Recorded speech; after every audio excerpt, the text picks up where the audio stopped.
이 현지서는 부처님이 와 계시는 교단이랍니다. 부처님이 와 계시는 교단이기 때문에 정법교단입니다. 정법교단을 만나지 못하면 사막도에 윤회합니다. 육도에 윤회할 수밖에 없습니다. 특히 오늘 처음 오신 분들, 스님 말씀을 잘 들어서 새겨주시기 바랍니다. 여러분은 얼마 있지 않아 10년에서 50년의 세월이 흐르면 죽습니다. 대부분의 사람이 죽어서 사막도로 갑니다. 여러분은 그러한 사실을 모르고 지금 살고 계십니다. 우리는 영원히 윤회 생사를 하는 그런 존재입니다. 해탈 열반을 이루지 못하면 윤회할 수밖에 없습니다. 어떻게 하든 윤회에서 벗어나야 됩니다.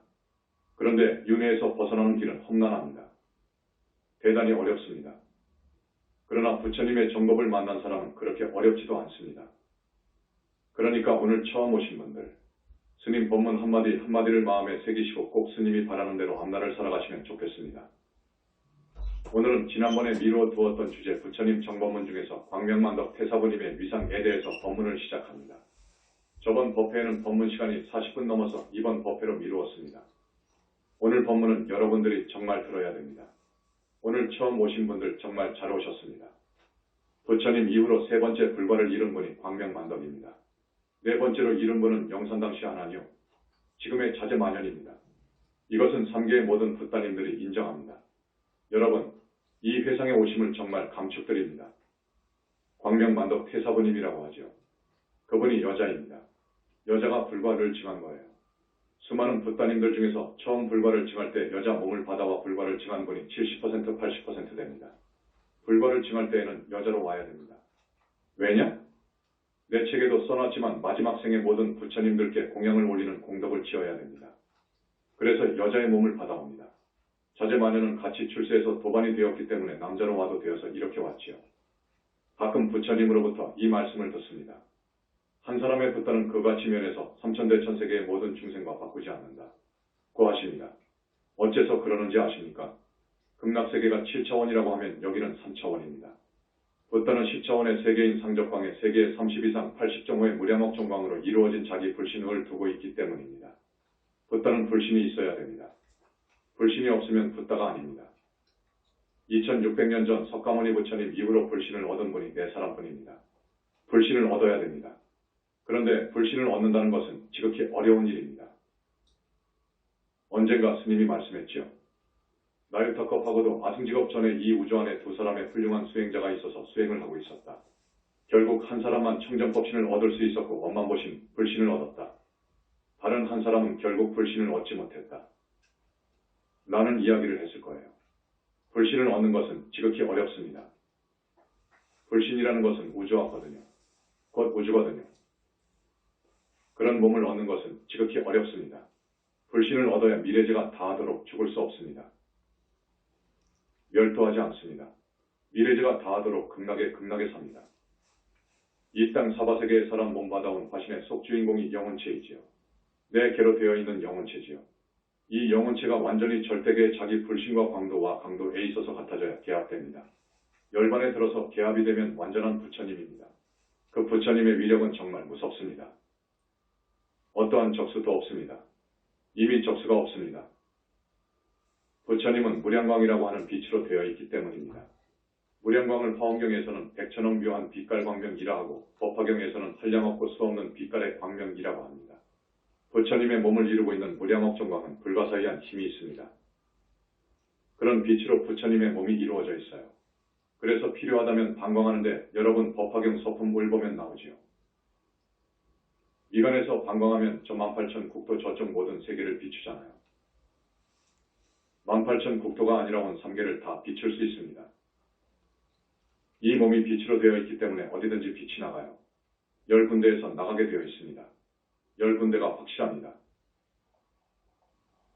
화엄경은 5군데로 되어 있고 반야경에는 이것저것 해서 40군데라고 하는데 아닙니다. 10군데가 확실합니다. 미간에서 정수리에서 눈에서 입에서 귀에서 털구멍에서 옆구리에서 양무릎에서 발바닥에서 손바닥에서 나가지요. 각각 색깔이 다 다릅니다. 이 부처님의 능력이 무한합니다. 앞에서 적수가 없다고 했지요. 적수가 없습니다. 여기는 공석이기 때문에 말을 아낍니다만 외도에서는 하나님, 무슨 신, 창조주 그러잖아요. 자기가 믿는 창조주 신을 이야기하잖아요. 부처님께서는 다른 종교의 어떤 신에게 그 신도들의 옳지 않은 행태를 보면 책임을 묻습니다. 책임을 묻는데 기한을 두어서 그것을 시정하지 않으면 그 종교에서 소위 신이라고 하는 창조주를 체벌하는 분이 부처님이에요. 이런 큰 힘이 있어요. 우주적인 힘이 있어요. 부처님한테는 적수가 없습니다. 그 부처님의 정법교단으로 비의해서 신도가 되어야 되고 우리는 그 부처님의 말씀을 들어야 됩니다. 이것이 사는 길이에요. 꼭 그렇게 해주시기 바랍니다. 이것은 오늘 본론과 거리가 먼 이야기이니까 이만 줄이고 본론으로 들어가겠습니다. 광명만덕님은 2600년 전 부처님 당시의 가섭이었습니다. 보살의 눈을 가졌거나 혹은 숙명이 열려졌으면 다 알 거예요. 그런데 불행하게도 한국에는 그런 사람이 별로 없습니다. 별로가 아니라 거의 없어요. 숙명통이 열려진 도인이 있다면 우리를 알아요. 또 몸에서 빛이 나가니까 절대계를 볼 수 있는 눈만 갖추고 있다면 알아요. 불신이 있는 것을 알고 이 영혼체가 빛덩어리인 줄 알아요. 그런데 불행하게도 한국에는 그런 도인이 없더라고요. 그래서 안 믿어요. 믿지 않는다고요. 그러나 이차제 만연이 법상에 올라와서 하는 말은 모두 진실이라는 것을 말씀드립니다. 광명만덕 태사부님에 대해서는 가끔 단편적으로 이야기했죠. 오늘은 종합해서 말씀드리겠습니다. 처음입니다. 광명만덕님의 아버지 어머니에 대해서 간단히 소개합니다. 아버지는 문씨입니다. 월자, 공자입니다. 문을봉. 어머니는 김정래입니다. 슬하의 이남 이녀 중 막내 따님입니다. 아버지는 힘이 장사요. 의리가 있고 관상을 가리는 성품이 강직한 분이었습니다. 현재 약사공 25분 보살입니다. 어머니 김정래 씨는 부처님에 대한 신심이 남달리 돈독했고 평생 멸치 한 마리도 먹지 아니한 불자였습니다. 멸치 하나 먹지 않았어요. 내가 같이 수행했으니까 잘 알아요. 남편이 도중에 병이 드니까 100일 동안 자정수를 길러다가 복용토록 해서 건강을 회복시켜준 참한 여인이었습니다. 대단히 신심이 좋아서 시간만 있으면 항상 연불하였는데 지금도 눈에 선합니다. 같은 도반으로 있었으니까요. 현재 약사공 20분 보살입니다. 고향은 충청도입니다. 도중에 이사를 한 번 해서 살았죠. 이사 간 곳이 집성촌 이어서 성씨가 달랐습니다. 그래서 왕따를 당하다시피 했어요. 그런데 아버지의 기상이 남달랐고 또 100여 마지기의 농사를 지었으니까 상당히 부자였거든요. 이사가서 논을 전부 사서 생계를 꾸렸기 때문에 50가구가 넘는 그 동네 사람들이 나중에는 모두 태사부님 아버지한테 좋게 대하고 잘 따랐습니다. 이렇게 농부의 따님으로 오셨습니다. 어렸을 때의 이야기를 조금 해드리겠습니다. 호적과 나이가 다릅니다. 우리 교수님들 메모를 해놓으세요. 이분은 갑오색 말띠 61세입니다. 태사부님은 어렸을 때부터 유독 아버지를 따랐습니다. 아버지와 인연이 깊었어요. 살다가 보면 갑작스럽게 어떤 경우를 당할 수 있지요. 무서운 일이라든지 깜짝 놀란다든지 하는 경우에 일반인들은 거의 어머니 또는 엄마 하잖아요. 이분은 아버지 하더라고요. 참 희한하더라고요. 그만큼 아버지를 따랐습니다. 그냥 아버지 합니다. 어머니 하는 법이 없어요. 그것을 내가 항상 듣고 참 묘한 겁니다. 고 생각했죠. 어렸을 때부터 부처님 꿈을 많이 꾸셨더라고요. 이거 참 희한한 일입니다. 사람들이 꿈을 꾸면 되게 잡스러운 꿈을 꿉니다. 이분은 그렇지 않더라고요. 지난날 이야기를 내가 많이 들었는데 꿈이 부처님 꿈 아니면 대인 이꾸는 꿈을 꾸더라고요. 대인몽을 꾸더라고요. 그래서야 참 다르구나. 그랬습니다. 경전을 읽으면 꿈에 꼭 가사 장사물수하는 스님이 나오시더라고요. 이거 어렵습니다. 어렵거든요. 그 집성촌으로 이사가서 초등학교 1학년, 2학년을 다니는데 그 동네 애들이 왕따를 시킵니다. 그 집성촌은 전부 같은 성씨잖아요. 여기만 문씨입니다. 그러니까 왕따를 시키잖아요. 언니가 4살 위인데 언니도 왕따 당해요. 그래서 왕따를 극복하기 위해서 노력합니다. 태사부님이 어렸을 때 아버지를 아주 따르니까 학교에 갔다 와서 아버지가 오늘 어느 논 어느 쪽에 가서 일하고 있을 테니까 그리로 오너라 하면 그리로 가서 숙제도 하고 틈틈이 탄공술을 익혔더라고요. 여러분 탄공술을 아십니까? 새알 크기만한 돌멩이를 많이 모아서 엄지손톱 위에다 올려놓고 탁 튕기잖아요. 이것이 탄공인 거예요. 시간이 많으니까 처음에는 1m 앞에 목표를 정해놓고 탁 치고 그게 되더래요. 이분은 굉장히 집중력이 강합니다. 집중력이 무섭습니다. 그냥 되더래요. 그 다음에는 2m 저쪽에 목표를 두고 딱 치는데 잘 되더랍니다. 아버지는 일하시고요. 그것을 익히는데 많은 시간을 연습했더라고요. 그래서 자기 언니를 왕따시키는 동네 선배 언니들이 있잖아요. 그러면 불러다가 저기 오면 딱 때려버립니다. 아버지가 알고 너는 눈은 맞추지 마라 고 하셨답니다. 이마를 목표로 조준해서 딱 치면 정확하게 이마를 맞춰서 울고 간다 그거예요. 이기거든요. 이분은 싸우면 지는 경우가 없어요. 싸움 붙었다고 하면 목숨을 걸어버린대요. 어렸을 때부터 그랬더라고요. 지는 성질이 아닙니다. 자기도 왕따 당하고 언니도 왕따 당하니까 어떤 수가 없었어요. 별 수가 없어요. 이 탄공술로 하는 거예요. 어떨 때에는 재래식 변소에 똥통 막대기가 동원되기도 합니다. 그것을 똥통에 휘저어서 들고 와서 저 문 앞에 앉아있대요. 의자에 앉아있어요. 자기 언니를 조롱하고 자기를 못살게 구는 녀석들을 혼내주려고요. 탁 앉아있으면 자기 앞에 지나간다 그래요. 그러면 이 똥 막대기를 들고 뿌린단 말이에요. 우리 태사부님이 키가 작아요. 어렸을 때부터 아주 작았어요. 그리고 6, 7살 먹었으니까 무슨 힘이 있습니까? 밥도 제대로 먹지 않아 살도 붙지 않으니까 부모님들이 염려를 많이 했대요. 제발 밥 좀 먹으라고. 살 좀 붙으라고. 그러니 뭐 힘도 없지요. 다만 기가 있어요. 기가 아주 셉니다. 담력이 대단해요. 그 똥 막대기를 뿌리게 되면 도망치다가 옷에 묻히기도 하고 넘어지기도 하고 안 그러겠습니까? 그러면 당한 아이들이 자기 부모님을 데리고 온다 그거예요. 그러면 아버지가 그러니까 왕따를 왜 시켜?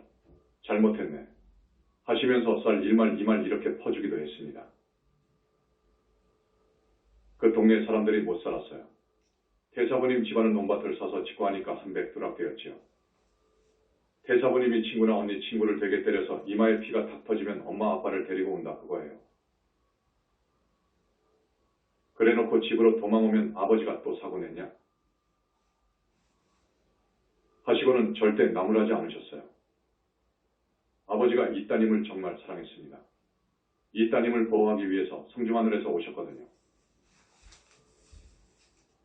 그럴 때마다 그 부모님한테 잘 이야기하고 치료비 좀 주고 또 쌀말이나 주고 했대요. 그렇게 왕따를 극복해서 나중에는 학교에서 돌아올 때 소녀 태사부님의 책가방을 언니 친구들이나 자기 친구들이 서로서로 들어다 준다고 해서 자기는 대장 노릇을 했더라고요. 내가 태사부님과 함께 공부하다가 공부가 끝나면 어렸을 때 이야기를 듣고 싶다고 해서 그런 사례를 많이 들었어요. 그러면 그렇게 재미가 있더라고요. 희한하게도 참 재미있었습니다. 그리고 태사부님은 손이 크고 배짱이 대단합니다. 내가 만났을 때에는 40대 초반이었는데 이미 공부가 상당히 진척되었더라고요. 공부가 상당히 진척되었어요.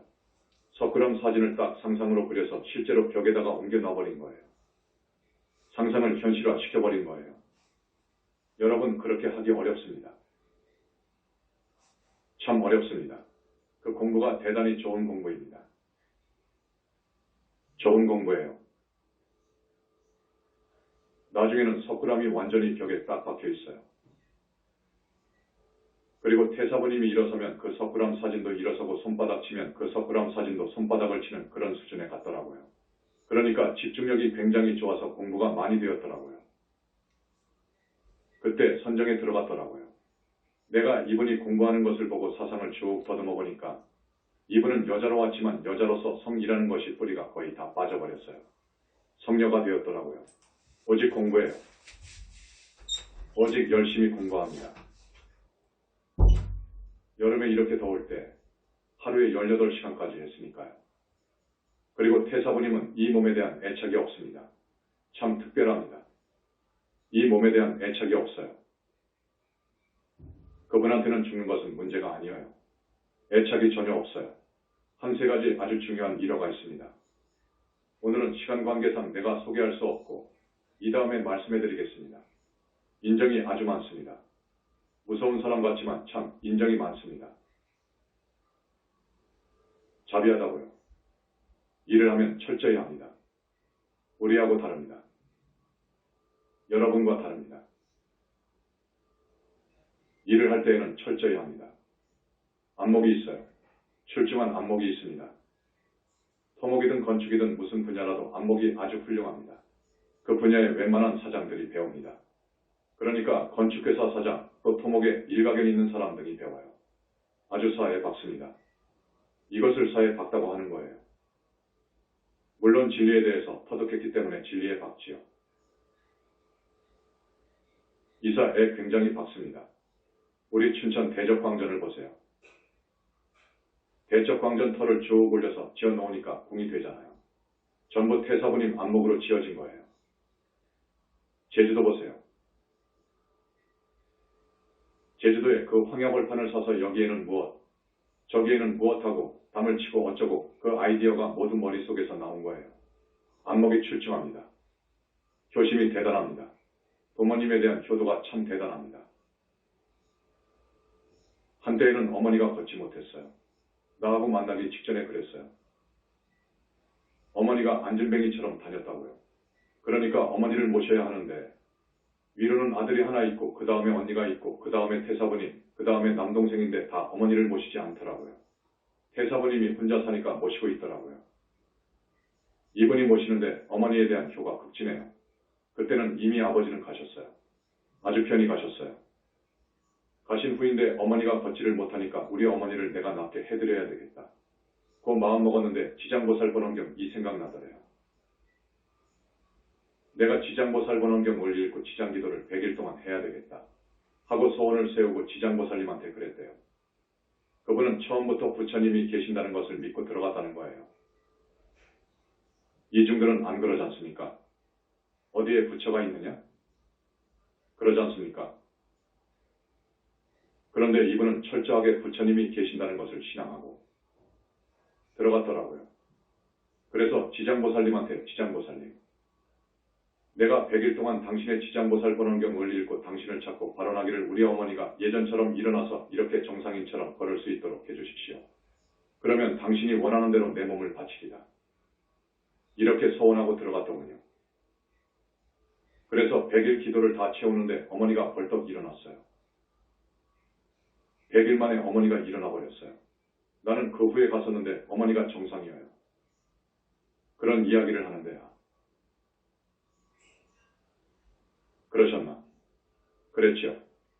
100일이 지나 공부를 마치고 어머니도 일어났는데 지장보살님이 스님 형상으로 가사장상 수하시고 오셔서 이제부터는 금강경을 읽어라 하셨대요. 우리가 금강경 독성하고 공부하는 것이 거기서부터 출발하는 거예요. 지장보살님이 금강경을 읽되 석가모니불 하면서 나를 찾듯이 찾아라. 그러시더래요. 그래서 금강경을 읽기 시작한 거예요.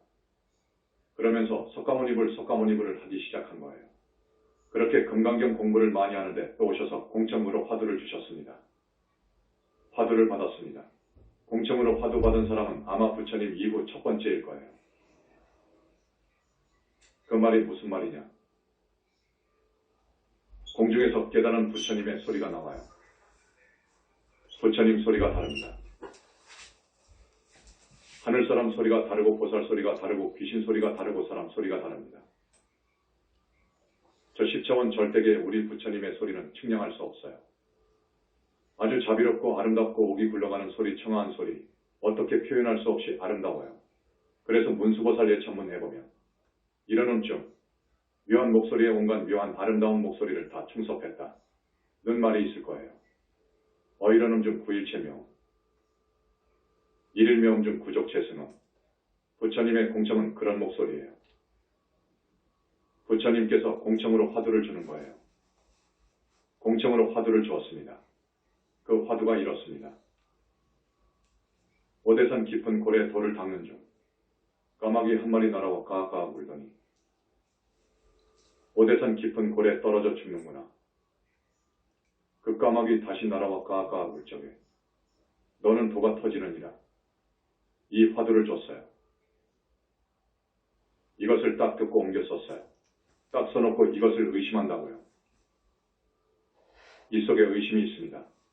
떨어져 죽는구나 해놓고 그 까마귀 다시 날아와 까까 물적에 너는 도가 터지느니라 하니까 어떻게 죽은 놈이 살아왔느냐? 그거예요.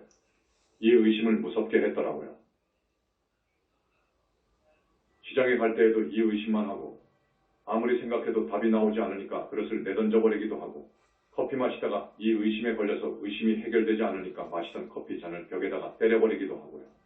이러다가 9일 만에 목욕하면서 터졌습니다. 화두타파를 했어요. 그때 화두타파 개성을 적어 놓은 것이 이것입니다. 오대산 깊은 골에 도닦는 연불행자 닭업생 어비노래 지쳐 부르다. 윤회생사 끊어져 마지막 죽는구나. 영롱하고 아름다운 불빛 만나.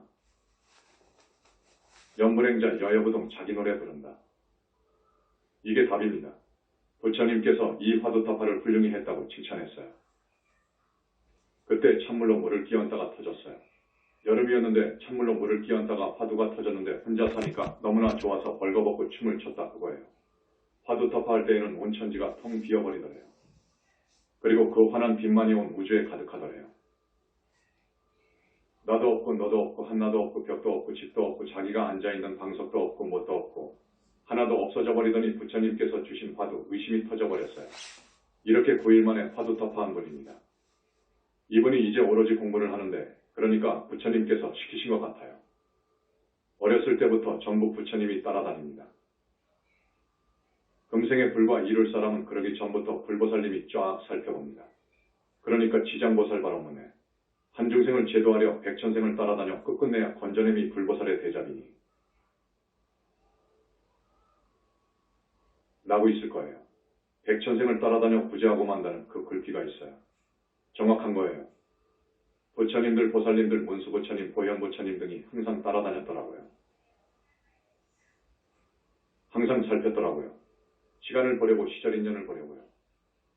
그래서 딱 되니까 이제 석굴암 불상을 옮겨라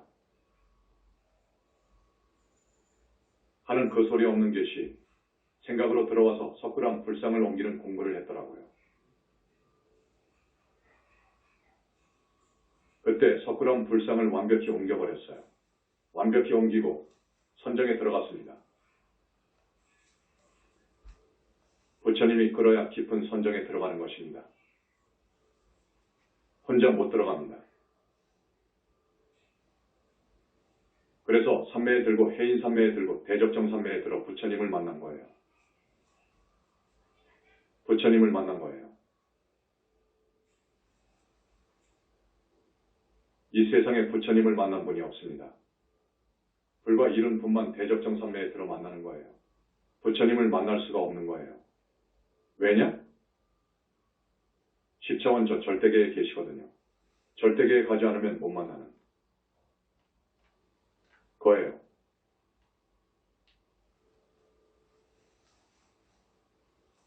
만날 수가 없습니다. 그런데 아라하니 보살되기도 어렵다고 했잖아요. 아라하니 보살되기 어려워요. 마장 때문에 못 되는 거예요. 천마 때문에 못 되는 거예요. 이 법당 앞에서 저기에 가려는데 여러분이 이렇게 빼곡히 앉아 계시는데 내가 어떻게 저기를 빨리 갑니까? 길을 터줘야죠. 천마외도가 절대 공부 못하게끔 악착같이 방해합니다. 이것이 이치입니다. 그래서 뚫고 들어갈 수가 없어요. 혼자는 못 뚫고 들어가는 거예요. 그러니까 아라한 되기도 어려운 거예요. 화두타파에서 아라한 되기도 어려운 거예요. 또 아라하니 보살은 못 되는 거예요. 보살이 되려면 지금처럼 부처님 회상을 만나야 됩니다. 그래서 타력으로 들어가야 되는 거예요. 이분은 불과를 징할 때가 되어서 과거에 한나라의 거부장자로도 오셨고 또 바람은 수행자로도 오셨고 왕으로도 오셨고 여황제로도 오셨습니다. 그렇지 않습니까? 많이도 왔지요. 많이도 왔지요. 그 많은 생을 공부하고 성근공덕을 지어서 부처님께서 내가 닦은 성근공덕은 부처 되고도 남는다 고 하셨습니다. 그런 분이에요. 그래서 부처님을 만난 거예요. 그 누구도 부처님을 만난 분이 없어요. 2600년 이후로 부처님을 만난 분은 없어요. 여러분, 스님이 잘 알기 때문에 이렇게 말씀드리는 거예요. 인도의 그 유명한 마명이나 용수도 부처님을 못 만났어요. 못 만났어요. 턱없어요. 그 정도로는 못 만나요. 중국으로 와서 그 유명한 달마? 턱없어요. 문턱에도 못 간 거예요. 선종의 개조인 해는? 턱없어요.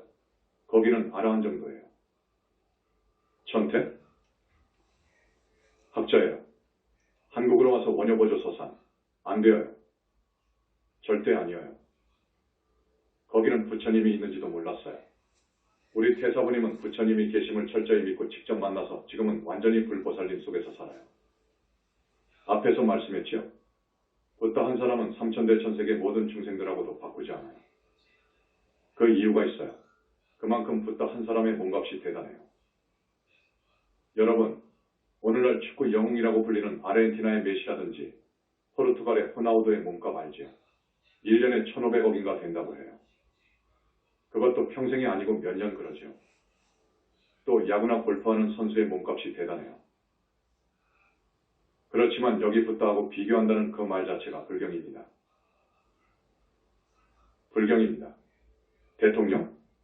하늘사람 몸값 대단하겠지요. 부다하고는 하늘 땅 차이입니다. 왜 그러느냐? 앞에서도 이야기했지만 부다는 처음 불과를 이루면 여러분 알지요. 저 절대계의 불신이 생겨요.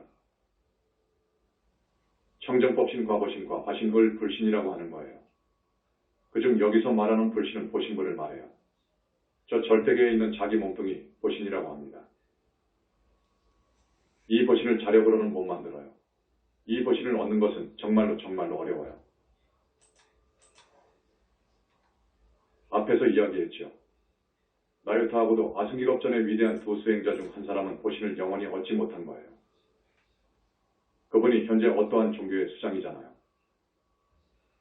그 철학은 우리 불교 철학을 따라와요. 대단해요. 그러나 그분은 불신을 얻지 못했어요. 그런데 수많은 3계의 부따님들은 우리 부처님 도움으로 불신을 얻는 거예요. 부처님이 없으면 불신을 얻지 못하는 거예요. 얻을 수가 없어요. 불신을 얻으면 어떻게 되느냐? 이 몸, 사람으로 왔을 때 이 몸 속에 있는 내 영체가 나의 불신과 계합이 돼요. 그러면 붓다가 돼요. 그때는 완전한 붓다예요. 큰 파워, 큰 힘을 지닌 붓다가 되어요. 그런데 그 능력과 상모가 완벽하고 몸이 무량억 정광으로 이루어졌으며 지혜와 자비와 복덕과 신통이 무한해요. 그래서 붓다 한 사람은 삼천대천세계의 모든 사람과 합쳐도 바꿀 수 없는 거예요. 여러분, 그러한 붓다님이 계신 정법회상으로 여러분이 오신 거예요. 박수. 선불교의 파두타파. 거기는 수행을 잘해도 아라한도 아니기 때문에 백천만 명을 합해도 안 됩니다. 붓다 아닙니다. 붓다하고 상대할 수가 없습니다. 붓다는 3계를 무대로 빛과 같이 움직여요. 빛 이상이어요. 사념, 생각보다 더 빨리 움직입니다. 부처님들은 생각보다 더 빨리 움직여요. 그렇게 몸을 이동할 수 있어요. 어디 귀신이 그렇게 하고 하늘 사람이 그럽니까? 보살도 그렇게 못해요. 모든 붓다들은 한 몸입니다. 한 몸이어요. 어떠한 외도의 교주나 수장들도 붓다는 아닙니다. 불신이 없어요. 불신이 아니면 불신을 얻지 못하면 결국 죽을 날이 있는 거예요. 우리 붓다는 10차원의 빛의 존재예요. 10차원 저 상적광세계의 빛의 존재예요. 그 일점 빛이지만 자기한테서 나온 무량광으로 온 3계를 다 감싸버릴 수 있어요. 그래서 무량광입니다. 끝도 없이 나와요. 앞에서도 말씀했지만 그 무량광을 화엄경에서는 백천억 묘한 빛깔 광명이라고 했어요. 빛깔이 100천억 개도 더 된다 그거예요. 5색도 아니고 무지개 7가지 색도 아니고 100천억 가지의 색깔을 띄운 묘한 빛깔의 광명이에요. 불가사의한 거예요. 법화경에서는 많은 표현을 했지요. 한량없고 수없는 빛깔 광명, 이것이 무량억 정광이에요. 이런 것으로 몸뚱이가 이루어졌어요. 그래서 영원히 없어질 수가 없어요. 이 태양의 빛도 아니고 자성광도 아니고 이것들의 본원광인 무량억 정광으로 이루어졌기 때문에 붓다는 영원히 멸도할 수가 없어요. 영원히 극락에서 살아요. 상대할 적수가 없어요. 앞에서도 이야기했죠. 힘으로도 상대할 적수가 없습니다. 그러면서 지혜, 자비, 복덕, 신통을 부족하고 있어요. 30 이상 80정호를 갖추고 있어요. 목소리 하나, 걸음걸이 하나가 지극히 자비해요. 하늘 사람만 해도 인간보다도 100배, 1000배 아름다워요. 하늘 사람만 해도 예뻐요. 극락의 사람은 또 하늘 사람보다도 100배, 1000배 아름다워요. 붓다는 완벽합니다. 완벽한 아름다움을 지니고 있어요. 100천만 가지로 몸을 바꿀 수도 있어요. 몸을 이 땅덩어리만큼 크게도 할 수 있고 저기 모래알 만큼 작게도 할 수 있어요. 자기의 음성을 하늘 사람이 듣도록 할 수도 있어요. 가령 오하늘 사람한테 법문을 할 때 오하늘 문을 딱 열어서 하는 거예요. 마이크가 없어도 다 듣게 할 수 있어요. 과연 우주의 주가 우리 부처님인 거예요. 삼신을 갖춘 부처님이어요. 그러니까 자기 불신과 그 영체가 합쳐진 부처님이 그렇다 그거예요. 또 우리 광명만덕님이 이런 분이에요. 박수. 우주가 성주개공을 반복하는데 주겁으로 들어갈 때 붓다가 나옵니다. 그래서 겁에 하나 나온다고 하죠. 자격 없는 사람을 붓다 만들겠습니까? 여러분, 과거 그 무량한 생을 과거 생에 잘 살았고 현재 생각이 그렇고 또 많은 성근 공덕이 있고 충분히 붓다로 만들 만하기 때문에 부처님께서 선택한 거예요. 부처님께서 붓다로 만들 제자를 선택할 때 불격을 갖춘 최상수보살을 선택합니다. 그러니까 미타국이 27품이잖아요.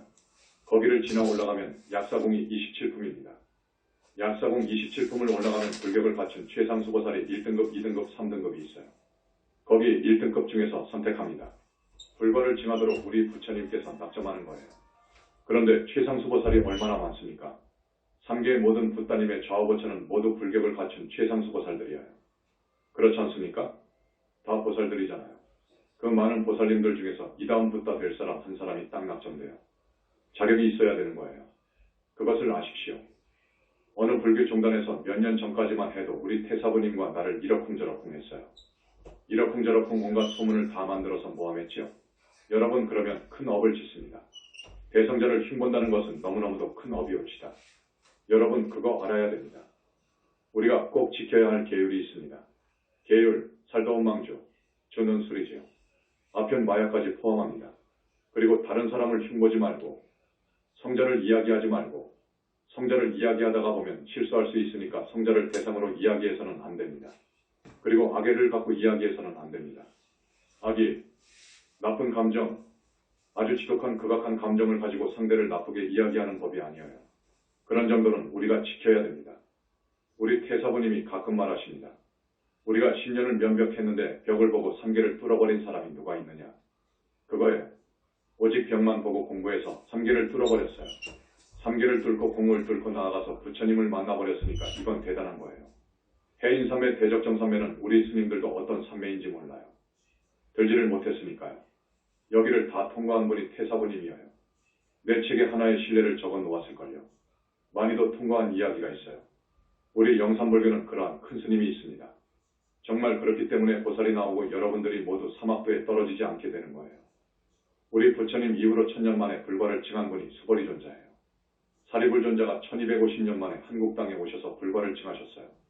그 후 가섭과 아난이 2600년 이후로 오셔서 불과를 징했다는 것을 알아두십시오. 그리고 광명만덕님의 좌우보처는 수보리 사리불이에요. 좌우보처가 붓다예요.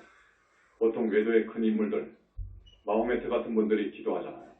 그러면 그 외도 하늘에 수장들이 힘을 줍니다. 갚이 줍니다. 저 옥황상제도 왔다가 간지 얼마 안 되잖아요. 상제는 사만을 왕인데 기도를 하면 그쪽에서 힘을 주고 끌고 그러잖아요. 광명만덕님은 면벽을 해서 3계를 뚫고 3매를 통해서 부처님을 만났어요.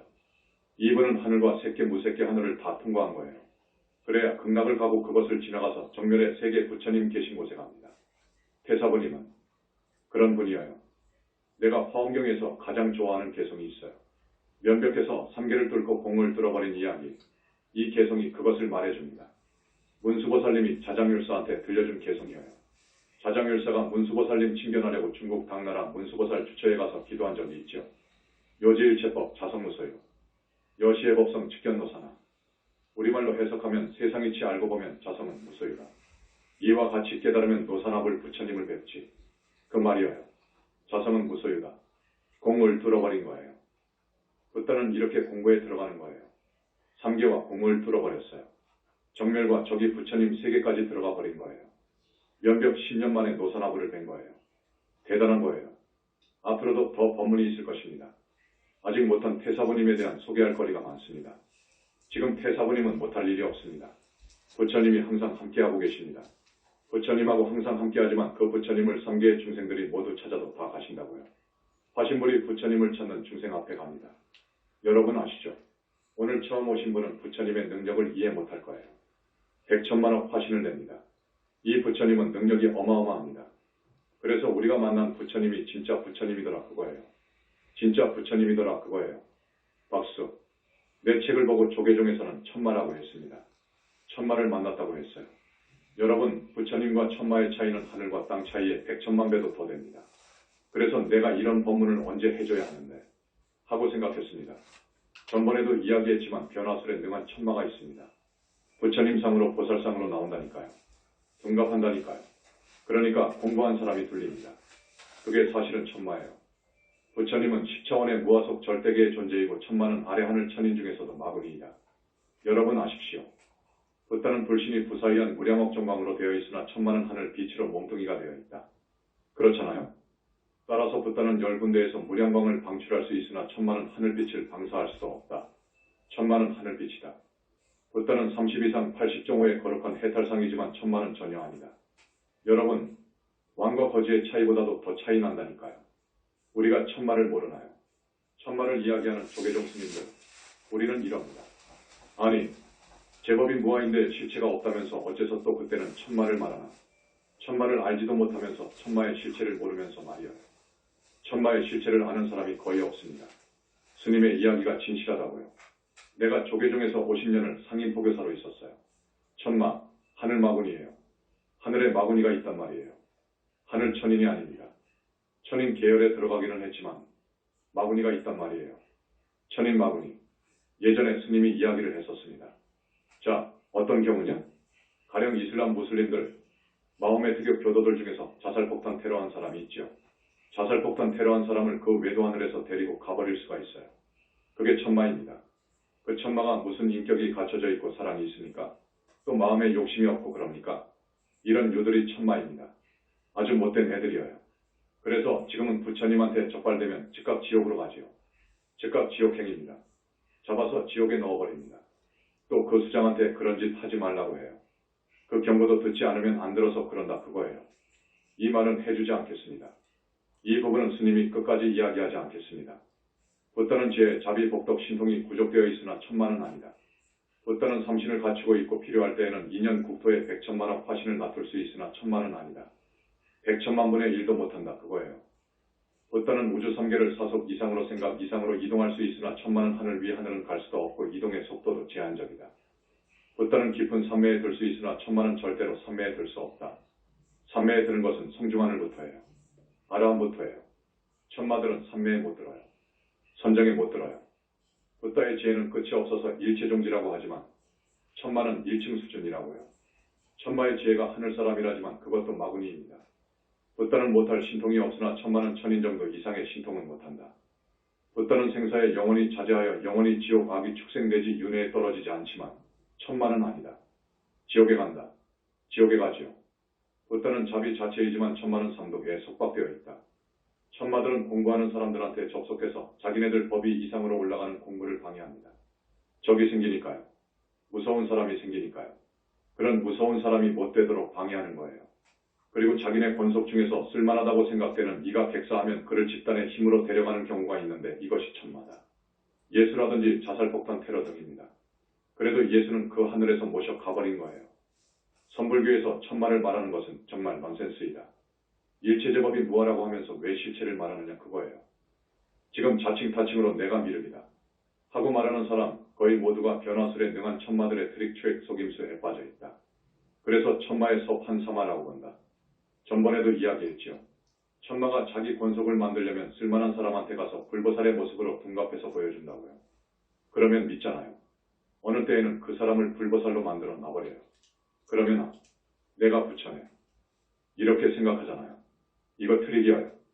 그러나 천마가 변화술로 해서 만든 둔갑해 놓은 이 부처님은 방광도 못하고 30 이상 80종호도 아니고 무량억종광으로 되어 있지도 않고 지혜 자비가 그렇게 구족되어 있는 것도 아니고 신통이 대단한 것도 아니고 복덕이 원만한 것도 아닌 천마일 뿐이지요. 그런데 대부분의 사람들이 지금 그렇게 속아요. 내가 미륵이다. 뭐다. 하는 사람들은 대부분 이 천마에 빠져서 그러고 있어요. 거듭 이야기합니다. 자, 미륵 부처님은 우리 현지사에 와 계십니다. 3번이나 불과를 이룬 분이에요. 도솔천 내원궁에 계시는데 이곳은 부처님, 붓딸을 낳은 부모님들이 가는 곳이에요. 인간 세상의 수명으로 보자면 5천년 살아요. 아주 좋은 곳이에요. 미륵 부처님이 도솔천 내원궁에 계시다가 우리 부처님 회상이 이렇게 이루어지니까 자꾸 오시려고 하더라고요. 오고 싶다는 것입니다. 그래서 부처님께서 미륵을 받아준 거예요. 앞으로 한 500년 먼 후에 인간 몸을 받아오십니다. 지금 그분이 우리 현지사의 불신으로 와 계신다니까요. 현지사에 와 계신다는 것은 아직 인간 몸을 받지 않았다 그 말이에요. 인간 몸을 받아왔으면 현지사에 못 옵니다. 불신에서 영체가 다 빠져나가 버렸기 때문에 저 정멸세계에서 선정에 들어가 있어야 됩니다. 그것을 알아야 됩니다. 그 미륵 부처님은 당신의 이름을 빌어 다수가 내가 미륵이다. 내가 미륵이다. 한다고 참 불편해합니다. 세상에 내가 미륵이다. 하는 사람이 많이 있습니다. 그것은 사마외도거든요. 그래서 우리 태사부님이 진짜 부처님이다. 하는 이유를 내가 15개의 근거를 들어 내놓은 거예요. 그런데 또 시간이 40분이 다 되었네요. 그러면 오늘은 이대로 하고 이 다음으로 미루겠습니다. 오늘 처음 와주신 우리 신도분들 거듭 이야기합니다. 여러분, 사람은 죽음으로써 끝나는 것이 아닙니다. 분명히 사후세계가 있어요. 사후세계가 있어요. 그런데 스님이 보는 바로는 대부분의 인간이 사막도에 갑니다. 지옥 악이 축생에 떨어집니다. 지금까지의 그 많은 종교와 기존 불교에서 정법을 이야기하지 못했습니다. 우리 불교의 성직자들이 정법을 이야기 못했어요. 부처님이 계신 것도 몰랐어요. 부처님이 계신 것을 모르면 법문 못합니다. 그리고 제법이 무한하고 해서 현상계의 진리를 어떤 것도 주체가 없는 것으로 해석해서 윤회의 주체가 없다. 고하고 나도 없고 너도 없다. 고합니다. 불보살도 없다. 지옥도 없다. 극락도 없다. 고해요. 이게 지금의 불교예요. 이렇게 망가져 버렸어요. 그래서 성직자는 물론 대부분 죽으면 지옥에 가더라고요. 무서운 지옥으로 가더라고요. 여러분, 우리는 고통에서 벗어나야 됩니다. 여러분 아파보셨지요? 고통스럽지요? 사업에 실패해봤지요? 대단히 고통스럽지요? 그 시험을 합격하려고 10년을 공부해서 응시를 하는데 번번이 떨어진다고요. 그때 고통이 얼마나 무서운지 압니까? 사랑스러운 사람이 죽어버렸단 말이에요. 그때의 고통? 그건 육신이 받는 고통보다도 더 무섭습니다. 마음의 고통이요. 사랑스러운 사람과 사랑을 이루지 못하고 헤어져야 하는 그때의 고통. 여러분은 40대, 50대, 60대 되었으니까 이런 경험을 다 했을 거예요. 우리는 이런 온갖 고통에서 벗어나야 됩니다. 저 지옥의 고통은 축생의 고통의 수십 100배입니다. 누가 이곳으로 가겠습니까? 여러분, 엄연히 지옥이 있는데요. 지금까지 누가 있다고 했습니까? 지금 어느 스님이 사막도가 있다고 합니까? 없다고 하죠. 그래놓고 이 법상에 나와서는 있다고 합니다. 경전에는 있다고도 했으니까 있다고 합니다. 그런데 반야로 들어가 버리면 공공해버리니까 왔다 갔다 합니다. 그래서 없다고 한단 말이에요. 그렇지만 이 천법 대중을 생각해서 지옥이 있다고 하죠. 극락이 있다고 해요. 그런데 자기는 믿습니까? 뒤로 돌아서서 웃지요. 지금 지도층에 있는 스님들 생각을 내가 다 알아요. 공부를 해야지 알지요. 일정 수준에 올라가야 하는 것인데요. 도대체 화두타파를 몇 명이나 했는지 여러분 아세요? 몇 명 되지 않습니다. 더구나 화두타파 가지고는 몰라요. 자, 불보살님도 계시고 극락도 있고 지옥도 있어요. 짐승도 되고 그런다고요. 여러분, 오늘 이 스님 법문을 우습게 알면 못 써요. 지옥 갑니다. 우습게 알면 안 돼요. 절대 안 됩니다. 분명히 있으니까요. 여러분은 조그마한 고통도 못 이기잖아요. 아들이 무슨 왕따를 당한다. 시험에 꼴등했다. 이런 고통도 못 이기잖아요. 이런 고통은 축생이 받는 고통에 비하면 아무것도 아니에요. 100,000분의 1도 안 됩니다. 죽으면 여러분 혼자 갑니다. 죽으면 아무도 안 따라가요. 누구 하나도 안 따라가요. 여러분이 그렇게 사랑했던 남편도 자식도 안 따라와요. 여러분, 혼자 가요. 1000억을 쌓아놓고 몇 조를 가진 부자라도 단돈 100원도 못 가져가요. 일푼도 못 가져가요. 권력도 명예도 안 따라가요. 다만 따라가는 것이 무엇인지 압니까? 따라가는 것이 있어요. 무엇인지 압니까? 어디 말해보세요. 지은 업 이렇게 말한 사람. 지은 업이 따라가요. 항상 나하고 함께해요. 내가 나쁜 업을 지으면 반드시 과보가 옵니다. 반드시 과보가 와요. 업이 따라옵니다. 그래서 업이 다하지 않는 한 우리는 윤회를 하는 거예요. 업은 삼독 번뇌에서 오지요. 번뇌가 있는 한 우리는 계속 사막도에서 윤회할 수밖에 없습니다. 큰 스님의 이런 법문을 듣지 않으면 업을 지을 수밖에 없어요. 중생은 전부 욕심 탐욕으로 가득 차 있거든요. 탐욕이 무서운 적입니다. 탐욕 욕심에서 집착이 오잖아요. 집착이 옵니다. 사랑에 대한 집착, 권력에 대한 집착, 재물에 대한 집착으로 업을 짓는다고요. 그래서 고통을 받잖아요. 오늘 오신 분, 이렇게 말씀을 드려도 다음에 보면 전번에 왔던 분이 또 많이 안 오더라고요. 많이 오지 않아요. 한두 사람을 건지는 정도더라고요. 오늘 오신 분, 이 다음에 다 오십시오. 이 다음에 다 오셔요. 진짜 법문을 들어야 됩니다. 여러분, 그렇게 하지 않으면 안 됩니다. 죄를 짓습니다. 여러분들은 죄가 뭔지도 모르거든요. 자, 그래도 오늘 한 1000명 왔다 그래요. 한 달에 2번 하는 법문에 1000명 오는 저는 우리 현지사밖에 없습니다. 자, 스님이 너무도 아쉬워서 자꾸 약속하자. 약속을 하자. 꼭 그러는데 뭐냐 하면 한 사람씩 더 데리고 오기입니다. 그래서 1500명, 2000명 되었으면 좋겠습니다. 그러면 우리의 신불교가 힘을 탑니다. 우리가 한 10년이 지났습니다. 지금도 우리의 사상을 상대할 사람이 없습니다. 이 다음 한 달 후 불교신문의 영산불교의 우주론 이 양면으로 게재될 것입니다. 그 논문, 영산불교 종지에 대해서 어떤 불교학자도 어떠한 큰 스님도 말 한마디 못할 거예요. 지금까지도 그랬습니다. 이제 우리의 철학이 나옵니다. 대회 소개할 때가 됩니다. 그러니까 한 사람씩 꼭 모시고 오십시오. 그렇게 해주세요. 신도, 예. 이 다음에 또 이어서 하겠습니다. 아무래도 30분, 40분 갖고는 안 되어서. 우리 부처님한테는 죄송합니다. 우리 신도분들 스님이 말씀했지요. 4.8절에는 영산불교를 찾을 것. 우리 현지사에서 어떤 불상을 정환한다. 어떤 정각을 개원한다. 어떤 탑을 건립했으니까 개원한다. 하면 그런 좋은 날은 꼭 와주시기 바랍니다. 왜 그러느냐 하면 여러분의 업장을 엄청나게 씻어주니까 그래요. 부처님께서 업장 씻어주시는 곳은 우리 현지사밖에 없습니다. 한 달에 2번 큰 스님 법문하는 날, 1년에 4번 행사 치르는 것이 있을 거예요. 봄에는 성중대제, 칠석절에 지성광열의 부처님께 공양을 올리는 칠석대제, 산왕부처님께 올리는 대제, 그리고 지신제, 지신제도 굉장히 중요합니다. 이번 칠석절에 우리 지성광열의 부처님께서 감로수 약물을 주시기로 했습니다. 거기에 물을 주시기로 했어요. 그러니까 병고에 시달리는 분은 꼭 동참해 주세요. 그 물을 꼭 잡수시기 바랍니다. 그런 행사에는 많은 불보살님이 오셔서 번호수로 여러분의 업장도 씻어주십니다. 오시라고요. 그런 날은 빠지면 안 됩니다. 이번 칠석절 큰 행사에 모두 동참해 주세요. 신도, 예, 한 사람이 2가지 병이 있다. 2병 신청받기로 했어요. 3병도 하고요. 현지사 제일이 있습니다. 음력 초하루 1일 초다세, 5일, 15일, 25일. 각 분원마다 독특한 제일이 있어요. 음력 5일 미타제일은 대전분원입니다.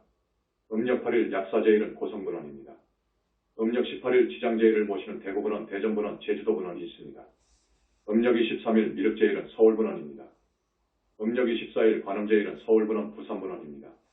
이런 제일에는 빠짐없이 나오세요. 한 달에 10번이니까 죽겠다. 하지 마시고요. 우리가 갈 날이 얼마 남지 않았습니다. 열심히 성근을 지어야 됩니다. 복을 지어야 됩니다. 여러분이 닭업생으로 오면서 지은 업장을 씻어야 됩니다. 반드시 그것이 필요합니다. 또 탐진치도 뿌리 뽑아주십니다. 그러니까 이런 중요한 현지사 행사날, 현지사 제일날, 4.8절, 정각탑 불상탱화 등을 정환하고 헌화할 때 반드시 동참하세요.